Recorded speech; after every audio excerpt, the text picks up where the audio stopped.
In this video, I'll tell you what to do if Windows 11 keeps showing that your PC ran into a problem and needs to restart error. Don't forget to subscribe to this channel and leave a like under this video.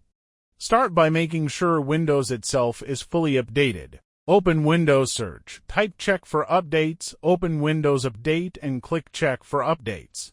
Install everything that is currently available. After that, search for Device Manager and open it. Expand Display Adapters, find your graphics card, right-click it and select Update Driver. Choose Search Automatically for drivers and let Windows check whether a newer GPU driver is available. You can also update the graphics driver through the official software made for your hardware depending on whether you use NVIDIA, AMD or Intel.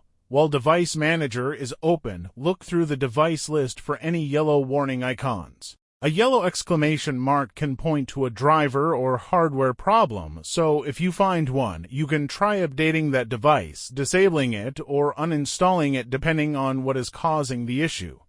The next step is checking Windows system files.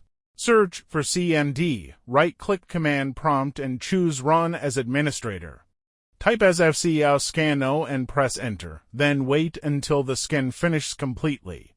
After that, enter DISM, online, clean up image, restore health and press Enter again. Let DISM finish its work, then restart your computer.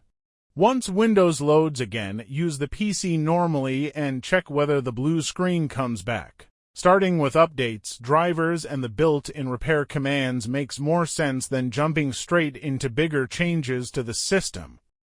Thanks for watching. I would be very happy if you would become one of the subscribers of this channel. Check out the suggested videos and also leave a like under this video. See you soon.